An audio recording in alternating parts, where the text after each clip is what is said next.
તો સિંધુ જળ સંધિ મુદ્દે દિલ્હીમાં મળી છે મહત્વની બેઠક ને જળશક્તિ મંત્રી સી.આર. પાટીલનું મોટું નિવેદન સામે આવ્યું છે। પાકિસ્તાન પર મોટા એક્શનની તૈયારી સી.આર. પાટીલનું આ કહેવું છે। પાકિસ્તાનને સિંધુ નદીમાંથી એક ટીપું પણ પાણી નહીં મળે, પાકિસ્તાન તરફથી કોઈ પણ ધમકીની અસર નહીં થાય। સિંધુ જળ સંધિ અંગે લેવાયેલા નિર્ણયનું આ પાલન કરવામાં આવશે અને આ નિર્ણય 3 તબક્કામાં લાગુ કરવામાં આવશે। તો આજે નિર્ણય લેવામાં આવ્યો છે તેને 3 તબક્કામાં લાગુ કરવામાં આવશે।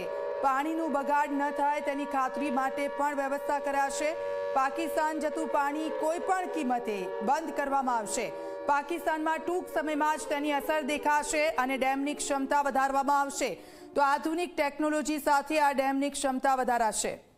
તો આપ જુઓ, જે સિંધુ નદીનું પાણી છે જે પાકિસ્તાનને મળી રહ્યું છે ને હવે તેના વિરુદ્ધ જે નિર્ણય લેવામાં આવ્યો છે આ નિર્ણય 3 તબક્કામાં લાગુ કરવામાં આવશે। સી.આર. પાટીલનું આ કહેવું છે પાણીનો બગાડ ન થાય તેની ખાતરી માટે વ્યવસ્થા કરવામાં આવશે અને પાકિસ્તાનમાં જતું પાણી કોઈ પણ કિંમતે બંધ કરવામાં આવશે।